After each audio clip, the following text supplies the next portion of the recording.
All right, folks, coming up on Roland Martin Unfiltered for Monday, January 7th, 2019.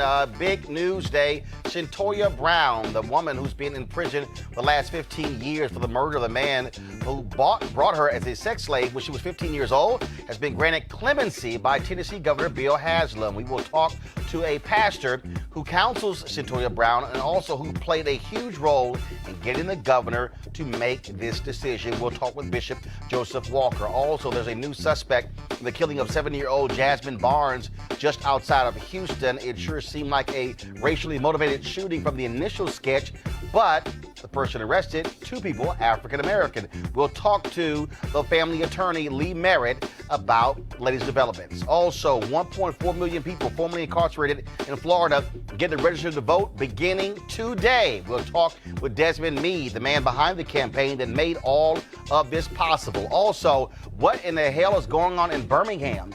The Birmingham Civil Rights Institute was supposed to honor Angela Davis, a native of Birmingham, with the Fred Shuttlesworth Human Rights Award. But after various Jewish organizations complained, they have now rescinded that award, angering black folks in Birmingham. We will break it all down for you on the show. Also, people are still talking about the 6-part docu-series on Lifetime on R. Kelly. We'll talk with 2 women who are the founders of the Mute R. Kelly campaign, so you don't want to miss that conversation. All right, folks, it's a packed show. It's time to bring the funk on Roland Martin Unfiltered. Let's go. He's got it. Whatever the biz, he's on it. Whatever it is, he's got the scoop, the fact, the find. And when it breaks, he's right on time and it's rolling. Best believe he's knowing. Putting it down from sports to news to politics. With entertainment just for kicks, he's rolling. It's on go, roll, y'all. It's Roland Martin, yeah.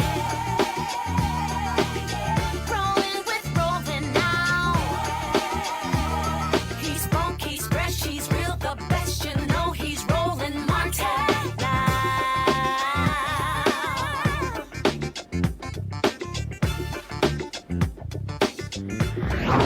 Martin!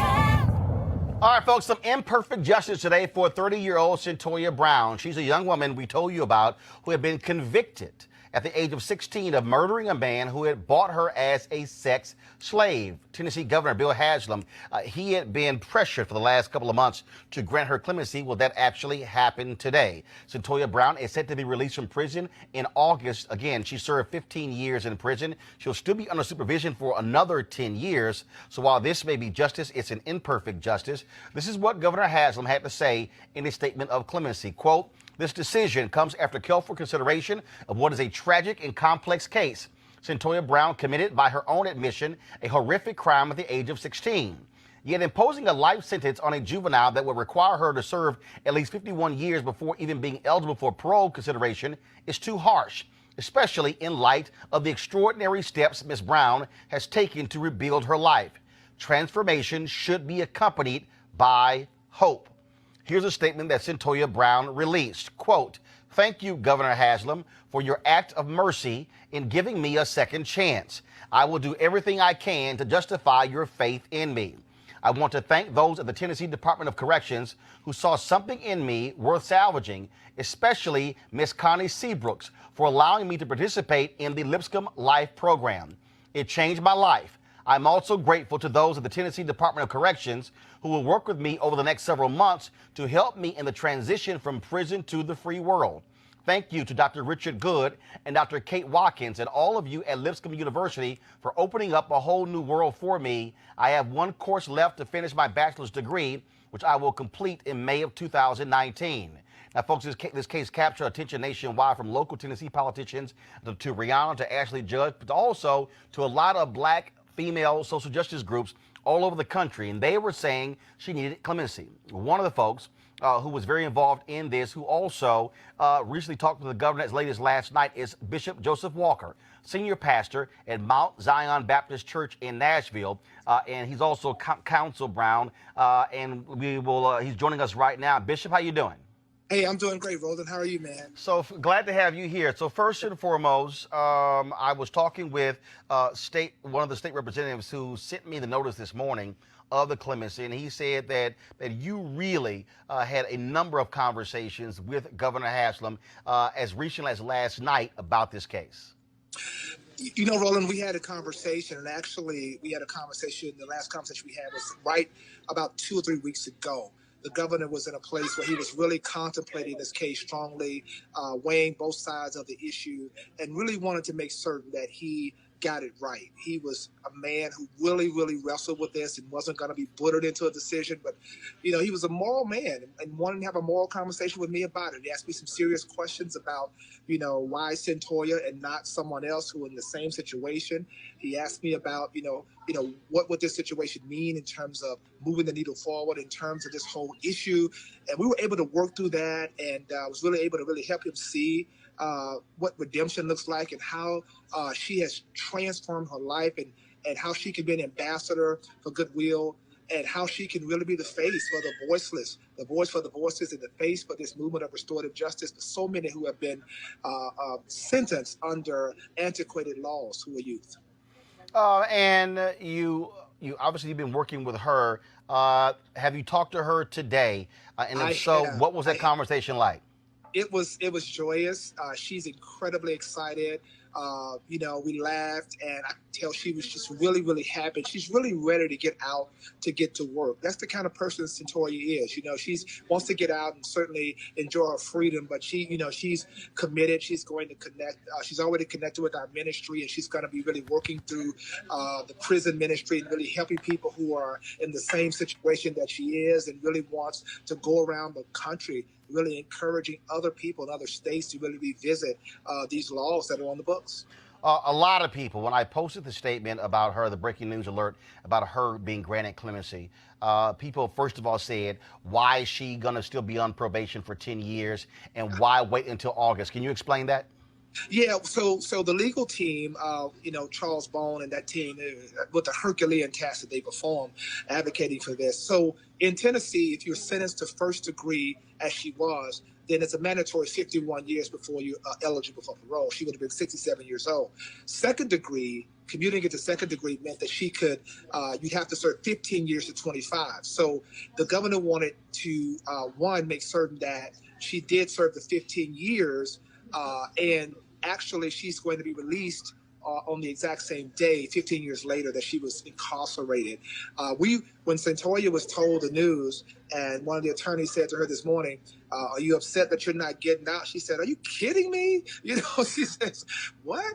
She was so excited and really is looking forward to the transition from being incarcerated. And the Tennessee Department of Corrections is really working with her to make sure that transition happens well. You also talked about her preparing for the transition. She also made that statement in the statement that we just read as well. She still has a class to finish, and so what are you and others helping her with? Because I mean, look, she went in frankly as a teenager. Now she's coming out as an adult. I mean, that is a huge transition going from prison to being free. And especially with, as we also know, there are going to be lots of demands for people wanting her to speak, wanting her to go different places. And so talk about that, please.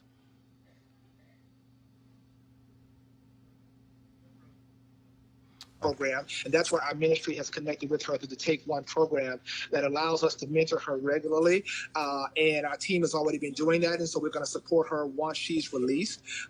There's going to be a lot of services wrapped around her, a lot of our media team and our partners, and even with the law firm that was representing her is going to kind of wrap their arms around her and help her navigate through that, because that's going to be a lot. And so she's really excited about the support that we're offering, and of course her legal team is offering as well.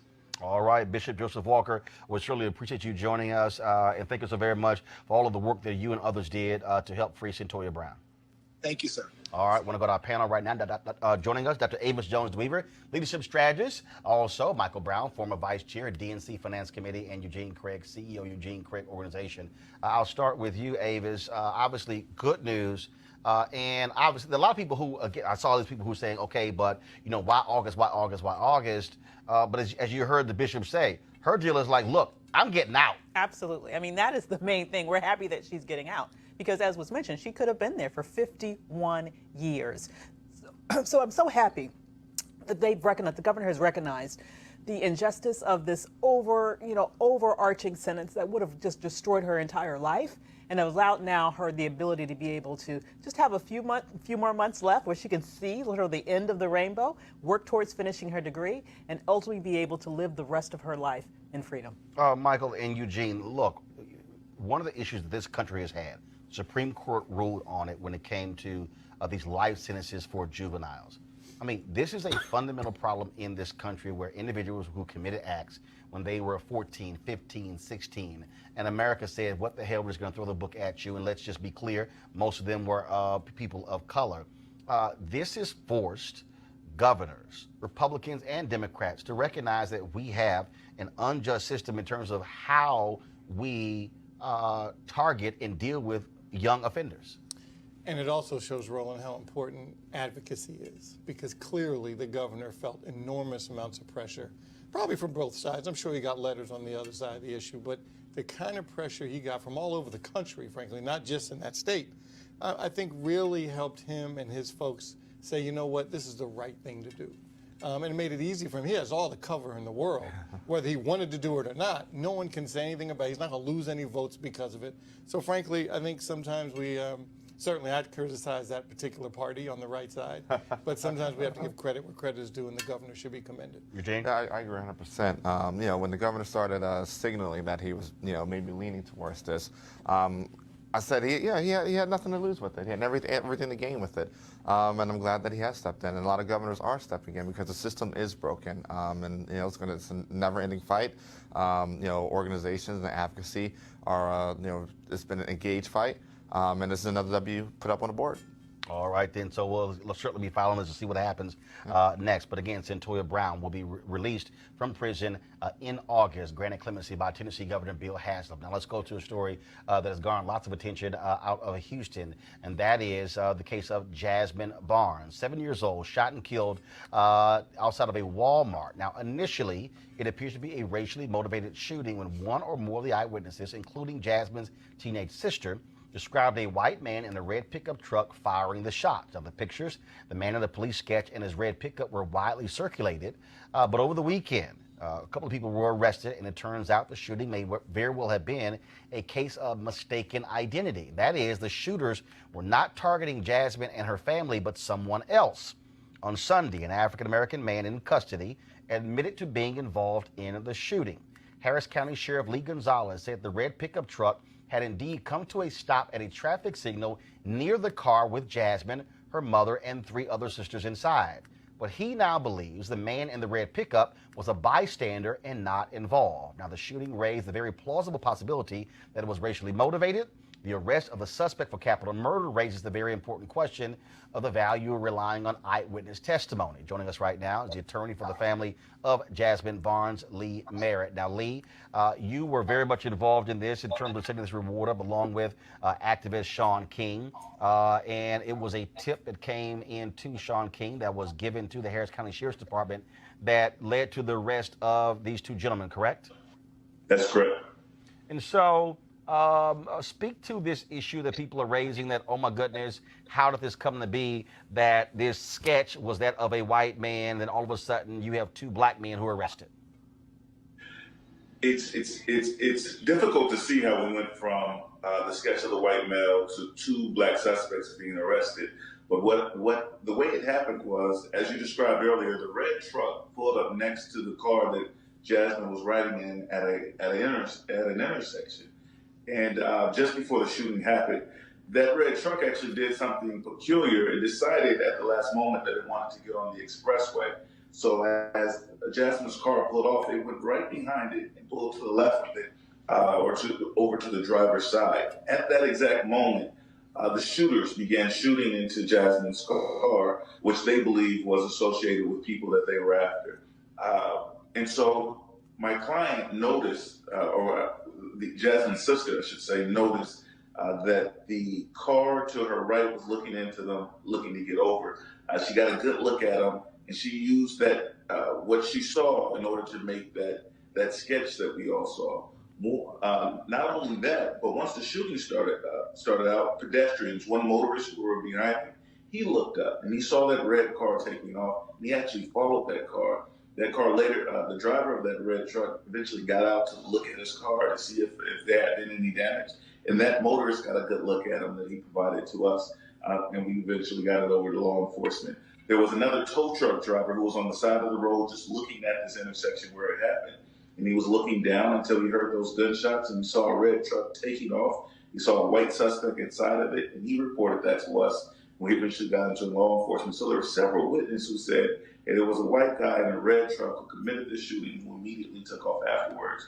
And what they were actually referring to was a pedestrian who heard the gunshots himself and reacted to them. You now have, of course, a lot of people out there with various comments that they're making. Some are saying that the only reason the media cared about this because it was potentially a white man killing a young black girl. And then now you have, of course, you have different folks who are white on social media who are saying, oh, now will any of you care because 2 black men committed or allegedly committed this act?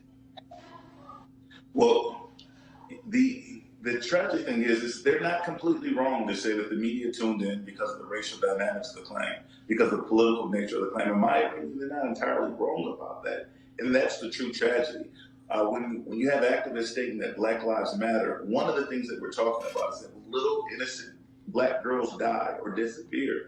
Media doesn't pay attention to them the way that they pay attention when white girls disappear. And so part of what Shaun and other activists were doing and bringing media to this to attention in this matter was to say that this little girl's lives matter. It matters even still, although the evidence that was later revealed to us was that the shooters were black. It still matters.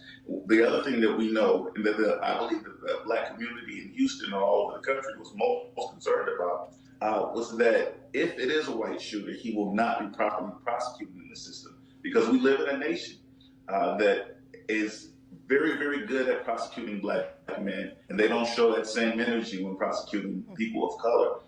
And so the people's lack, if disinterest, if that's at all occurring now, is because we know that the American judicial system will successfully prosecute these two black men. They will.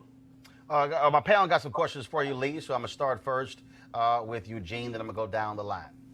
Hey, Lee, what's the best way we can help these families at this point? I know we're probably going to follow this all the way through the full justice process, but in the immediate, what can we do to help this family move, not move past this tragedy, but at least deal with the pain of it?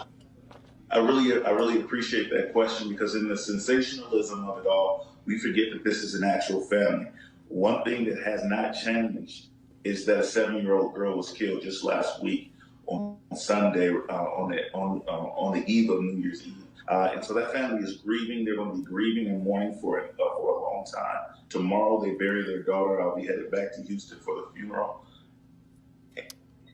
And Lee, do you anticipate that now the news coverage will subside a little bit, because now it's just kind of black on black crime and people may not care as much about it because God forsaken, obviously it happens every day. But now, do you see now that the media attention will disappear a little bit? I think the media attention will actually linger a bit. I think it will have the opposite effect in this case, because it turned out not to be a white person. And I think the media wants to converge on that and kick that over a little bit in order to begin to take some power away from the racial climate that we actually live in, to say, see, this is an example that most of the racial claims that our community complains about is in our own heads, and it has no grounding in reality. And so I think the media is actually going to kick that around for a little bit, so the story may linger a while. Hi, I've been hearing that there might be some other people involved in this crime. Have they apprehended all of the suspects that they believe were involved with this murder? Only one person has been charged, and that is Eric Black. There's another person named Larry Woodruff, who is being questioned, who is being held, but he has not been charged yet. I expect that he'll be charged in the coming days. And Lee, will the original white suspect, I don't even know if he was even considered a suspect, but will he have any kind of legal ramifications? Is he going to sue the city or sue anybody because of what happened to him and his family? No, he was never actually identified. I know that there are some people circulating a picture of somebody who was already in custody and who had been arrested. Some individuals had found that online, and that was circulating. I don't think that he'll have a cause of action. The sketch doesn't identify anybody in particular, and so there's no defamation available for the fictional sketch. And so the actual person hasn't turned himself in, or hasn't manifested yet. The driver of the red truck, he's never come back to say, hey, I am the person who was fleeing the shooting. But if he had, he would think he would be coming after any damage could have been done to him. All right, then. Lee Merritt, we also know, of course, the funeral for Jasmine Barnes is taking place tomorrow. And so we certainly extend our thoughts and prayers to her family. Thank you. We appreciate it. All right. Thanks a lot. All right, folks. Over the weekend, of course, actually Thursday, Friday, and Saturday, Lifetime aired this docu-series on R. Kelly called Surviving R. Kelly, talking to a number of the women and also some of the men who worked with him, talking about his involvement with underage girls. It was a riveting documentary, broke rating records on Lifetime, but also led to a serious amount of conversation on social media among African Americans, people who are involved in the entertainment industry and others, about how African Americans largely have still been supporting R. Kelly by attending his concerts, by buying his music. One report even showed that the streams to his music were up some 16% on Spotify.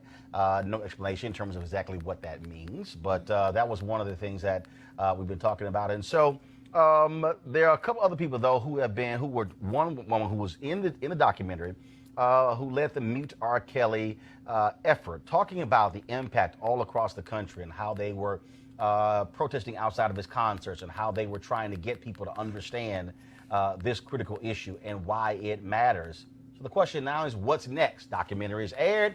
People have been looking at it. So the question is, What is going to happen now? Well, let's now talk about it with a couple of those women. First off, I'm going to play a clip first, just in case many of you didn't see it. Okay, so here's a clip first of the documentary, and then we'll come back talking to the co-founders of the Meet R. Kelly movement. As she was with R. Kelly in the room alone. She was auditioning is the word that was used. She was auditioning for him. Not having any contact with Israel, we started growing suspicious. We started investigating, and once we found out her iCloud was still under her mother's name, we went into it and looked at text messages, and we found some really disturbing text messages between them. They had sex in Florida that first time they met. All right, joining us right now, the co-creators of the Meet R. Kelly hashtag, Aronike Odolaye, I hope I pronounced that correct, and then also Kenyette Barnes. How y'all doing? We're good. Hi, how are you? All right, glad to have you on Roland Martin Unfiltered. First and foremost, how have your social media accounts, phone lines, emails been blowing up from folks since this docu-series aired? Oh, absolutely. I mean, it's been incredible how much traction this has gotten. We expected it to be big, but this is way bigger, I think, than we expected it to be. Oh, yeah, absolutely. And for a lot of people, look, there are some people who were aware of the initial trial that took place, where he was found not guilty. And one of the things that I have always explained to people, the jury never said they didn't think that was R. Kelly who wasn't on the video. The jury said they couldn't ascertain the age of the girls who were on the video. And then, of course, that were the stories where the families came after them last year. But to actually, I think, to see all of this sort of in one place, in one setting, I think caused a different reaction for lots of people. Your thoughts on that? Oh, absolutely. I think many people knew about little bits and pieces of R. Kelly's history, but I don't think people really saw it in the concomitant that we saw it in the documentary. And I definitely think that a lot of people are now looking at it as a pattern of behavior over almost 3 decades. And so this is something that people are now taking a little bit more seriously. And now R. Kelly has responded. He apparently is going to launch a Facebook page saying he is going to out each accuser individually. Also says that he plans to sue folks. Not quite sure about the suing part because that will require depositions. I'm sure that's the last thing he wants to be is deposed in a lawsuit. Right. We're not overly concerned about lawsuits because, as you stated, I think the last place he wants to be is inside of an open court. But we are concerned about, his threat to kind of out victims one by one. I mean, that's just more a pattern of victim blaming, of trying to victim shame. And I think that it's just par for the course for somebody who is a sexual predator. This is another form of emotional extortion. It's really trying to get them to shut up about what it is they've been through by saying, I'm going to embarrass you further. And so that really should not be allowed. And I hope that they sue, that if he tries to come out with damaging material against them. I think that that's just, it's ridiculous, but it just goes to show his mindset and the pattern of behavior that he's been doing for the past 25 years. And we definitely hope that whatever site he chooses to launch this abuse by proxy, which is essentially what it is, be it Facebook or Twitter or Instagram, that they immediately remove these pages.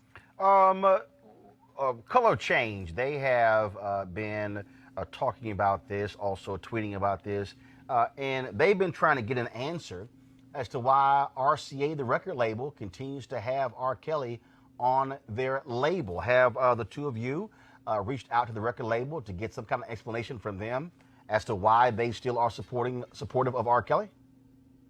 Oh, absolutely. Since 2017, when Meet R. Kelly started, that was part of our mission, was to demand that Sony, RCA, and also Live Nation no longer deal with R. Kelly. So we have had conversations with Sony, RCA, Live Nation.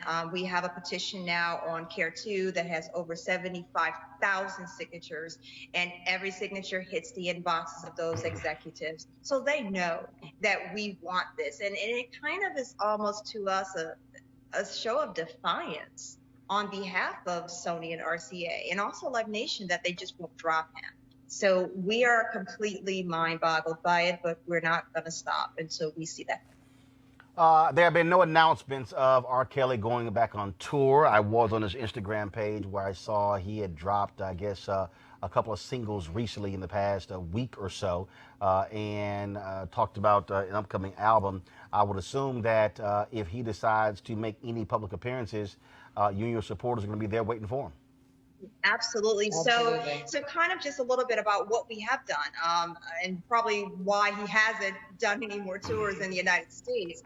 Since Meet R. Kelly, he had 11 concert cancels, 8 active protests around the country, and an estimated $1.7 million in lost revenue. So I think he realizes that this campaign is serious. We're to take this seriously. We have the ability to mobilize and have a significant impact on his bottom line. However, there is a concert in April in Germany, and we are actually mobilizing with organizers right now in Germany to host a Mute R. Kelly Germany campaign there to block the concert that's coming in Germany.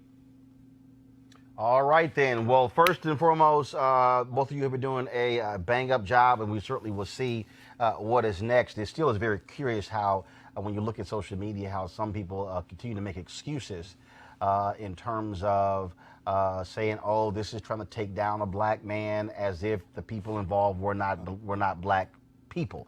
So it's quite interesting looking at some of that reaction. So we appreciate both of you being on the show. Thanks a lot. Thank you for having us. All right, then. Let's go to our panel right now. It is crazy to me when I see some of these folks who they make these videos like, "I don't care, I'm gonna still keep listening, I don't care, I'm gonna still go to the concert," as if everybody lying. I mean, it is infuriating. It is absolutely infuriating. And it shows a degree to which, to many people, quite frankly, black girls don't matter. Black women don't matter. This is not news. I mean, it was, as you mentioned, very instructive to have all of this information put together in this documentary. But the fact of the matter is, it wasn't a secret that he had this sex tape out here peeing, urinating on a child and having sex with children. It wasn't a secret that he married a 15-year-old, okay?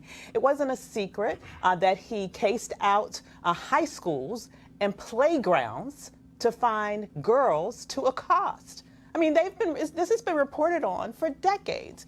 And so, you know, all of this time, you've had people who have justified it. And so now I'm glad that finally people are taking this seriously. But quite frankly, it took way too long. And it's my belief that if white girls were targeted in this way, he would have been under the jail decades ago. Mike and Eugene, it is to see some of these brothers, to see some of their reaction. You know, some of these people like, oh, you know, they're trying to take down R. Kelly. They took down Bill Cosby, but they're not trying to take down Kevin Spacey or Weinstein. Well, first of all, Kevin Spacey was in court today in Massachusetts, accused of groping, sexually assaulting an 18-year-old male. He was in court today. Grand jury is still, first of all, Weinstein was indicted. Now the case is falling apart, but he's not off the hook as well. So this notion that somehow white men are not being held to account. The dude from Subway, Jarrett, whatever that, he's sitting in prison right now. So I'm not buying. Look, this whole idea of the system targeting black people. These were black people who were also victims. Serial victims. I mean, Cosby, 70 victims. R. Kelly, probably at the end of the day. Well, most of the folks in the Cosby case were not black, but in the case here, these were all black. These were all. Ain't no white women. R. Kelly. Not one white woman is at R. Kelly's house right now. I agree with you. R. Kelly targeted vulnerable black girls. Targeted. I mean, targeted. Yeah. I mean, you know, I actually am of the thought process that he has legal exposure still. With the particular 17-year-old girl from Florida. Florida statute of limitations 10 years, and the statute of limitation has not run up yet. And the family does have actual text message evidence of what went down between their daughter and R. Kelly. But it's disgusting. I mean, what these cultural moments show us is a lot of people's true, honest thoughts on a lot of these issues, and it's disgusting. Michael? Well, first, if you recall, a couple weeks ago, you asked us to name musicians that we wanted to hear or listen to. Well, I had heard bits and pieces, too, of things over the last years. I knew nothing until I watched this documentary. So I have evolved in my thinking, so much so he has been removed from some of my music on my phone. And it was just, I believe the young women. And I feel so bad for them. And hopefully you're right. Hopefully people will take some legal consequences against him. It's unacceptable.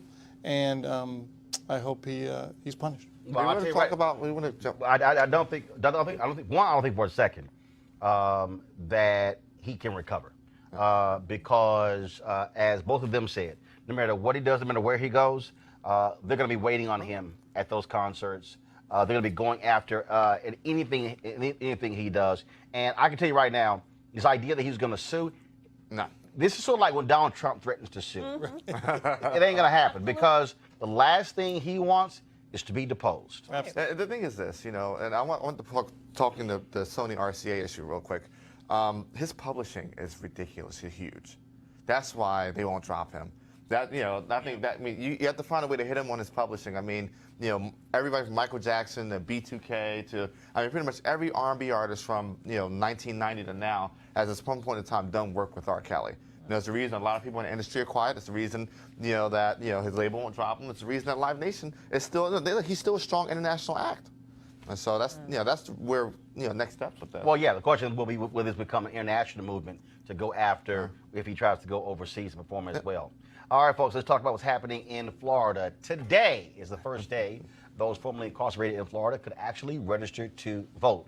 Remember, it was Proposition 4 that was passed overwhelmingly in Florida on November 6th that restored the voting rights of individuals who were formerly incarcerated. Some 1.4 million people now eligible to register to vote. Actually, tomorrow they can start doing so.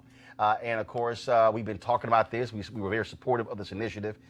And the Republican governor, Ron DeSantis, and others, they were playing games. Well, Secretary of State, well, what do? We don't have any direction.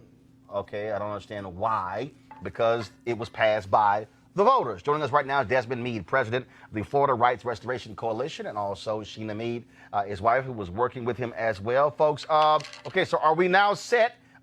Do we have any more drama for the legislature or the Secretary of State? Or are they now clear that the language was very clear that people can now register to vote in Florida who were formerly incarcerated? Well, Roland, first of all, thank you for having us on here. And I can tell you right now, if there's drama or not, we stand at the ready, prepared. We have a slew of attorneys that have been meeting on a weekly basis for the past 2 months, and they're ready to spring into action should we run into any issues as we go forth registering people to vote starting from tomorrow. But we're not anticipating anything. We're looking forward to tomorrow as being a celebration of love, a celebration of expanding democracy. And Sheena, for folks who are on the fence there, because you get the Secretary of State not giving proper direction to local boards of elections, and so what is the process? What are y'all telling folks that they should do come tomorrow who were formerly incarcerated and who are not sure if they can even register? Well, one I would say is tomorrow's a really exciting day where returning citizens can be able to share their stories and celebrate with their families going to register. As far as the Secretary of State, we're actually excited about the appointment of the new Secretary of State. He has been a supporter of Amendment 4 when he was the SOE in Seminole County. He was actually one of the only Republican SOEs that came out publicly supporting Amendment 4, even throughout the petition collection. So he has made a statement that forward. All the SOEs in the state of Florida are ready to get folks registered tomorrow. So we're telling our folks to just move forward. At the end of the day, we passed a constitutional amendment, and we're going to walk in the spirit of, of that being uplifted. We're treating this, Roland, we're treating this smart, business as usual. But like I said, we do have a cadre of attorneys that stand at the ready. We have a 1-800 number, 1-877-MY-VOTE-0, that if folks run into any issues, that they can call that number, and we would have dispatch attorneys to take care of that. All right, then. Well, look, we start looking forward to it as well. I certainly hope that people take advantage of this. Now the key is to get those 1.4 million all registered so they can actually now partake in the democratic process. And hopefully you will not have any drama from Republicans in Florida who are scared to death of this many people coming on. But we'll ask this, though. Last question. Have y'all been contacted by people in other states who want to try to emulate what you did in Florida and try to get a ballot initiative in their states? So I didn't catch the first part of that question. Have either one of you had folks in other states reach out to you about trying to do this, trying to get a ballot initiative passed in their state, restoring the rights of those who were formerly incarcerated who couldn't vote? So not directly right now, but we do have organizations that we have been talking to really talk about what that secret sauce is. What is it? What was that strategy that we were able to employ that was able to get an issue as volatile and controversial as felons being able to vote in the state of Florida at that, and to be able to pass the way it did in this political climate? Folks know that there was something special there. And so we've had folks reach out to us about that. And so, you have Iowa, Kentucky, and Virginia that still could see some movement in that area. And hopefully we'll talk to some people in those states in the upcoming months. But right now, our main focus is on the celebration of what we were able to accomplish. We had over 5.1 million votes, and they were not based on fear or hate. They were based on love. And I'm going in and Roland. My daughter is going to help me register to vote as part of Black Youth Vote from the National Coalition on Black Civic Participation.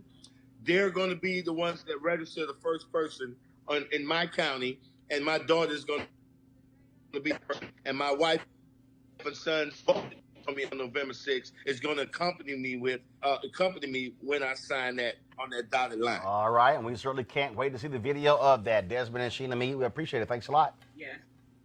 Thank you so much, Roland. Appreciate all your support. All right, thank you very much. And also, folks, pull up the website again so folks can go to.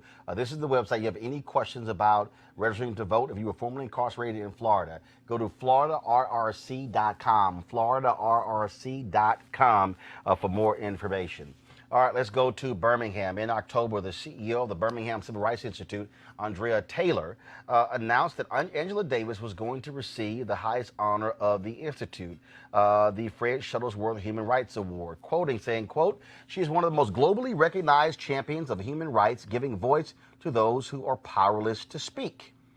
And of course, the award is named after the pastor who led the civil rights demonstrations in Birmingham, who was instrumental in tearing down Jim Crow there.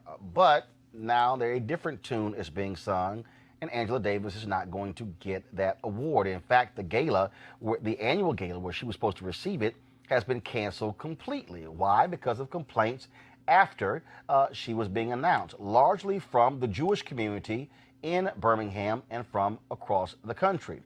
Who is saying that? Well, Birmingham's Mayor Randall Woodfin.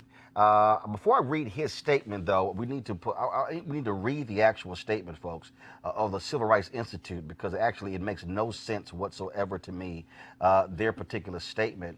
And so here it is. Here we go to my iPad, please. In September of 2018, the Birmingham Civil Rights Institute's Board of Directors selected Angela Davis to receive the prestigious Fred Shuttlesworth Human Rights Award at its annual gala in February 2019. In late December, supporters and other concerned individuals and organizations, both inside and outside of our local community, began to make requests that we reconsider our decision. Upon closer examination of Ms. Davis's statements and public record, we concluded that she unfortunately does not meet all of the criteria on which the award is based.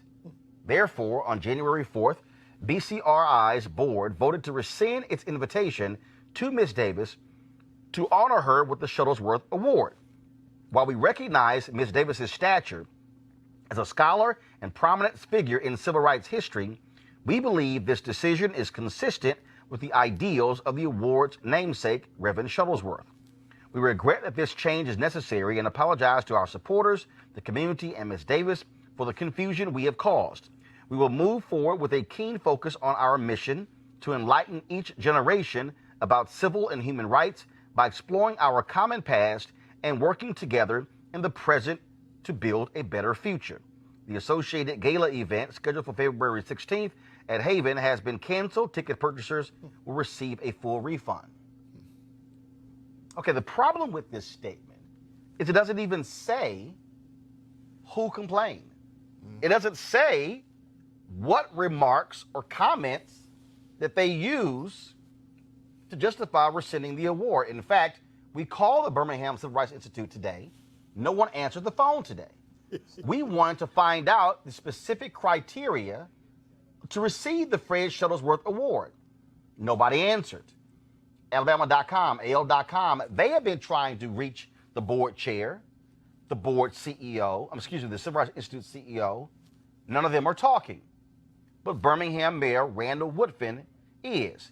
This is his statement. Quote, as I consider the controversy over the Birmingham Civil Rights Institute's decision to honor Dr. Angela Davis with the Fred L. Shuttlesworth Human Rights Award and the subsequent decision to rescind that honor after protests from our local Jewish community and some of its allies, my overriding feeling is one of dismay.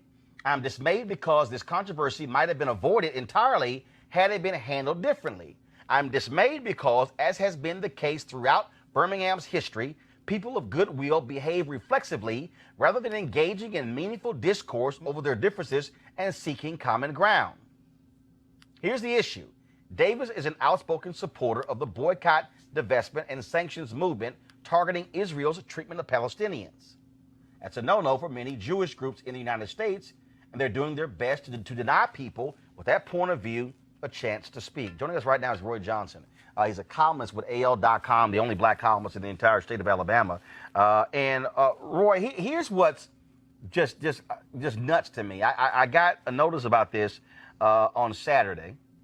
And what is utterly confusing is that, and again, I'm looking at their statement. They don't say who complained. The Civil Rights Institute doesn't say on this close examination of her statements in public record, okay, if you're going to rescind the award, have the guts to say what she said that you object to. You've been trying to reach them. Any luck? Well, you started right at the core there. You talk about somebody having guts. I mean, it's interesting that this award is named after someone who had the courage to stand up to those who tried to bomb him. His own house, Fred Shuttlesworth's house, was bombed 3 times. He was attacked as he tried to take his daughters to school and sent to the hospital. A man who displayed courage, and fittingly, the award is named after him. And yet, the people who have been entrusted with that award showed no courage in this instance, in not only rescinding this award, but then not having the temerity to come out and let us know exactly why. What parts of her record, all of a sudden, after 2 months, did not fit the criteria for the award. I spoke to people who were intimately involved with Fred Shuttlesworth, who knew him well, and they adamantly denied that this would fit the ideals that Fred Shuttlesworth espoused, as the BCRI board noted. They contradicted that totally and said this is something that showed that not only do they not know Fred Shuttlesworth, they certainly don't know Angela Davis as well. And what is crazy to me is for the Civil Rights Institute to all of a sudden go quiet.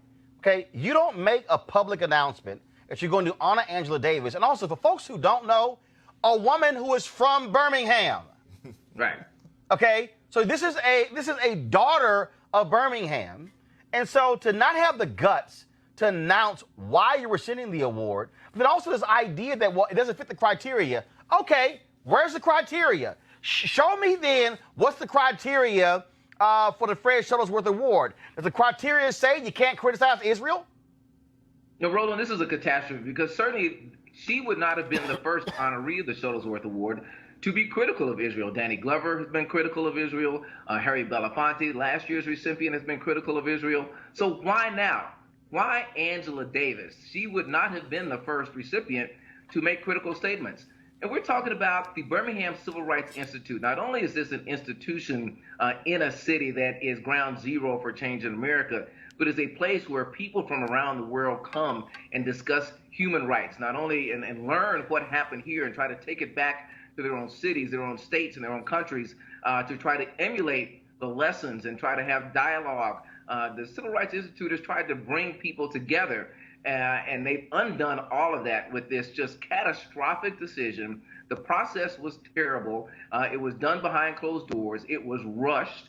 They have yet to reveal what the vote was on the board. I have put in a Freedom of Information request to get the minutes of the meeting so I could find out not only what the tally of the board was, but who voted for it. I understand that many of the African-American board members abstained from the vote, which to me is just as abhorrent as voting for it.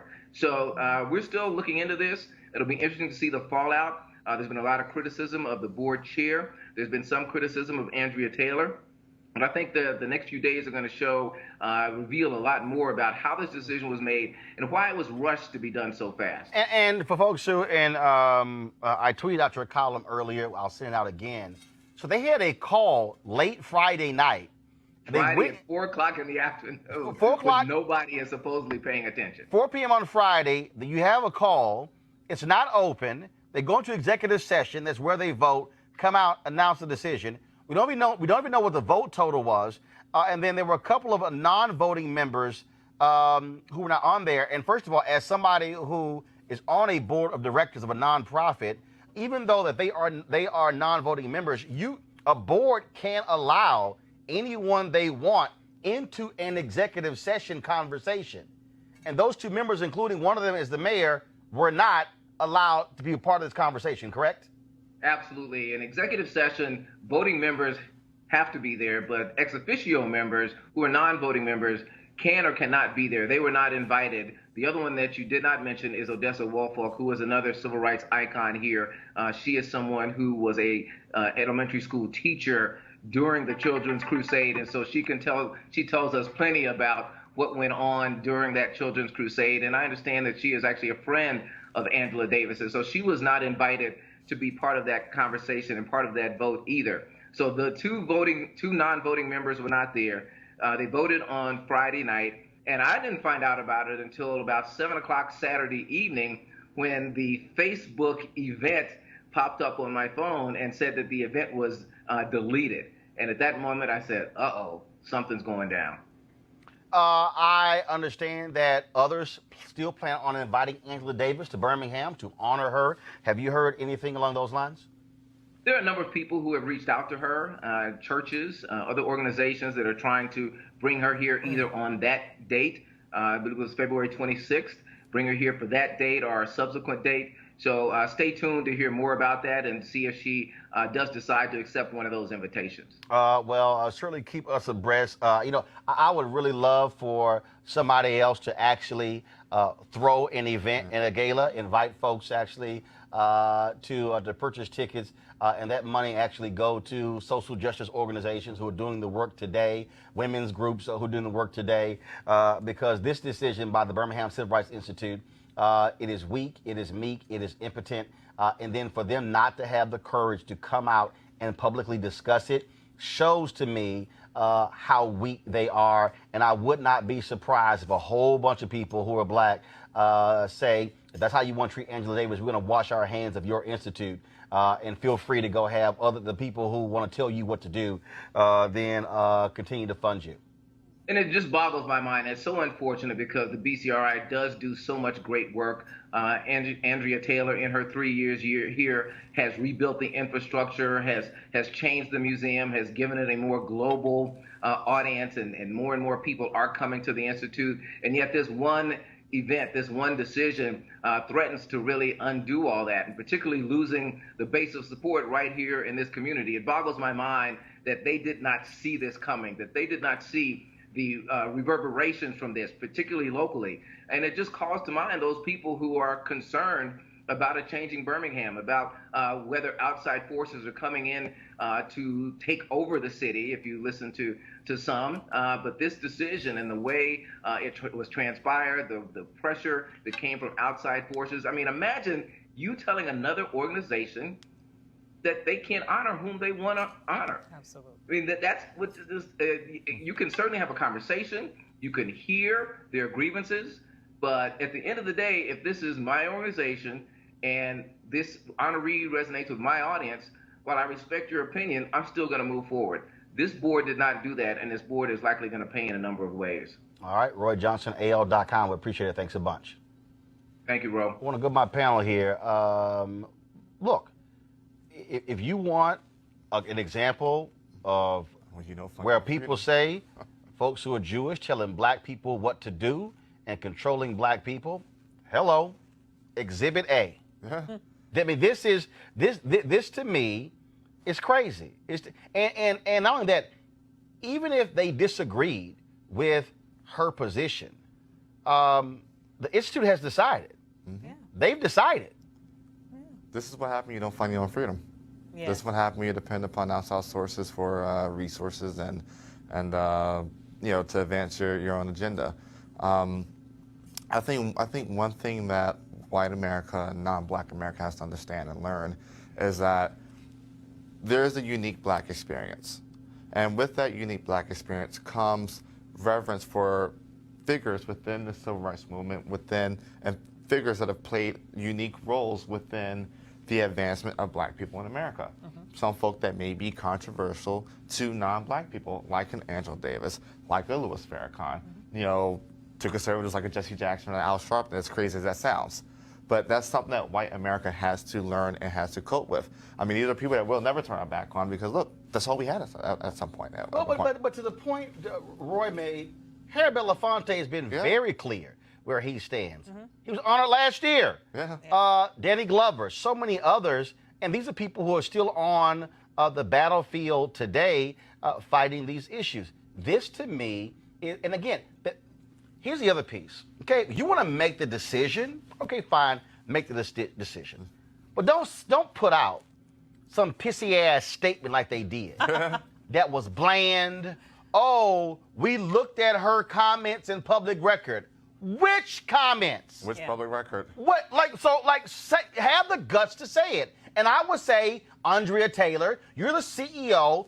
Don't run and hide. Don't sit here and not return phone calls and not return emails. Have the guts to come out and say, this is our decision. This is what happened. This is why we did it. And we stand by our decision. The board chair have the guts. The board members have the guts. What you have here is an institution that is absolutely weak. Yeah. Absolutely. Well, and I would even put more of the onus on the board because, frankly, the way a lot of our organizations run, this sounds like this is completely of the board's doing. I doubt the CEO was involved with. But the CEO is a part of this. I mean, she should answer questions, but I would say I would definitely go after the board chair and the board, because they're the ones who made this decision. And here's the danger in letting other people decide who we honor, okay? The bottom line is we have, as you mentioned, we have our own distinct history. And because of our distinct history, we have a particular I would say resonance with understanding what it feels like to be oppressed, no matter who the oppressor is. And so that is why you have a lot of African Americans, including myself, who are very, very sensitive to the oppression and the violence that our Palestinian brothers and sisters are facing right now. And if you have other people who are willing to fund your silence, you are not doing your duty. As an organization that claims to honor and represent civil rights and claims to represent and honor human rights, you are not doing your duty, not only to stand up for your own people in terms of Angela Davis and the community that you represent in terms of being able to sort of highlight our heroes, but you're also discounting the very legitimate beliefs that a lot of us have that maybe resonate with those of us with some of those who are not, in your favor as it relates to your funders. You have to be proud enough and you have to be strong enough in your ideals to remain consistent in those ideals, even in the face of threats that you might be receiving. And the fact that they didn't even mention in that initial statement who complained shows me that they were embarrassed, shows me that they were cowardly, and shows me that they knew they were wrong. Here, first of all, Aaron, go to my iPad. Here are the board members of the Birmingham Civil Rights Institute. Mike Oatrich is the chair. Walter Bodie is the first vice chair. Janice Kelsey, secretary. Thomas L. Wilder, Jr., the treasurer. Doug Jones, immediate past chair. Not sure if that is Senator Doug Jones.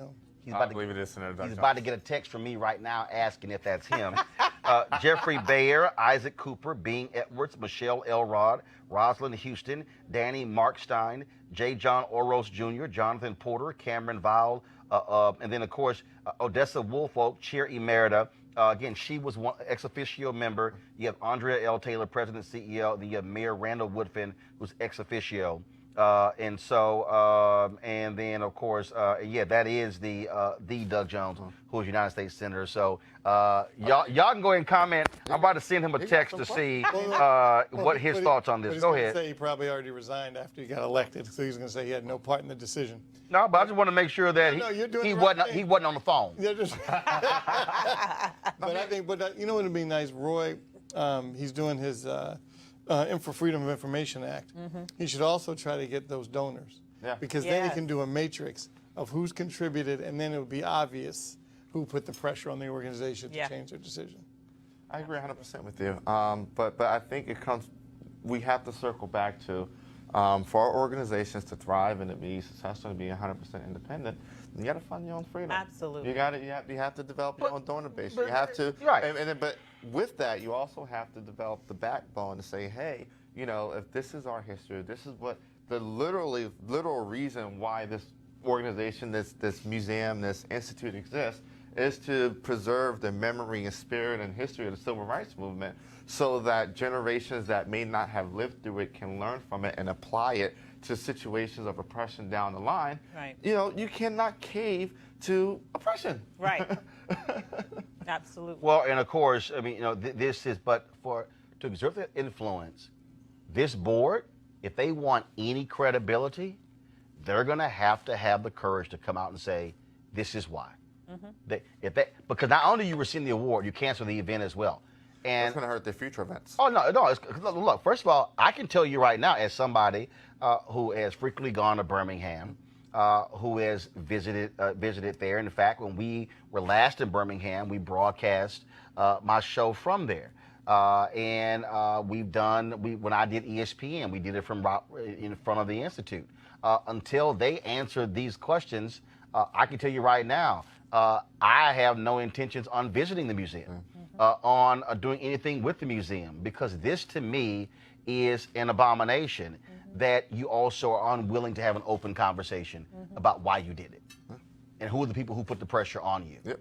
Okay, that actually, so I would advise y'all at the Birmingham Civil Rights Institute, you might want to actually be real open and honest and transparent with people, or this is going to get uglier. It's going to get a whole lot uglier, because people are going to be demanding answers. And don't think for a second this is only going to be a Birmingham thing, because the story is actually going to get bigger. Because not only we're going to keep talking about it here in Roland Martin Unfiltered, then guess what? Y'all are going to be the focus of my Tom Jordan commentary on Wednesday. 7:15 a.m. Eastern. Y'all might want to tune in. All right, folks, be sure to support Roland Martin Unfiltered by going to our website, RolandMartinUnfiltered.com, joining our Bring the Funk fan club. All of your dollars go to support and make this show possible, which allows for us to check people when necessary, like the Birmingham Civil Rights Institute. And so, again, this also is an opportunity for us to support, as Eugene said, fund our freedom. Because I can guarantee you, of all them other shows out there on cable news right at this hour, I guarantee you they spend most of their time talking about Trump and his damn wall. They were not talking about Cyntoia Brown. They were not discussing Jasmine Barnes. They were not talking about restoring the rights of formerly incarcerated in Florida. They were not talking about Mute R. Kelly. They surely were not talking about Angela Davis and Birmingham Civil Rights Institute. This is why we matter, having our own show speak to our issues in our own voice, talked about by people who look like us.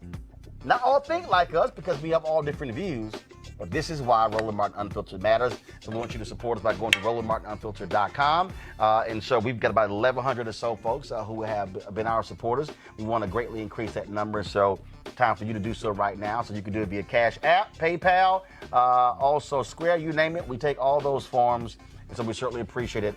Thank you so very much. Tomorrow, folks, I was supposed to have the interview I did with the brother discussing African-American and our rich heritage with food. We're going to air that tomorrow. We just had way too much news to talk about today. There's a bunch of stuff I even canceled because we couldn't get to it. So I'm going to have that conversation for you tomorrow. And also beginning tomorrow, we had different profiles of HBCU professors who are doing some great work as a part of AT&T's Dream in Black initiative. And so we'll start those tomorrow right here on Roland Martin Unfiltered.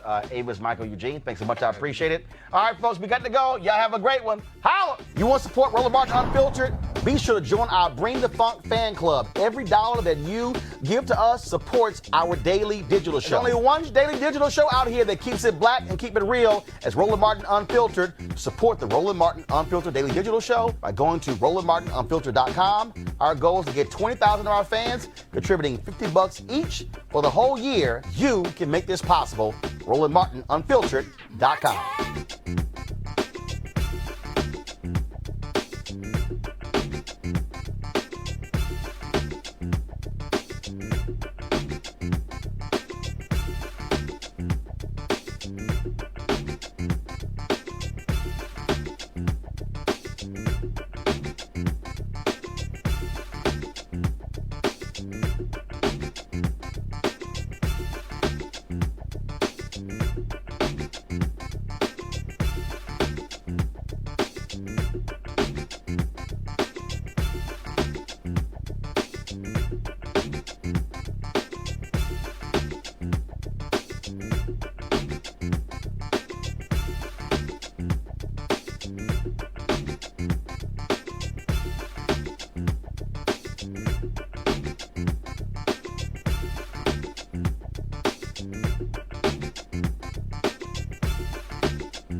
Hey fam, want to check out Roland Martin Unfiltered, the blackest show on all of digital, cable, and broadcast. Check out our audio podcast. There's only one daily digital show out here that keeps it black and keep it real as Roland Martin Unfiltered. Press play.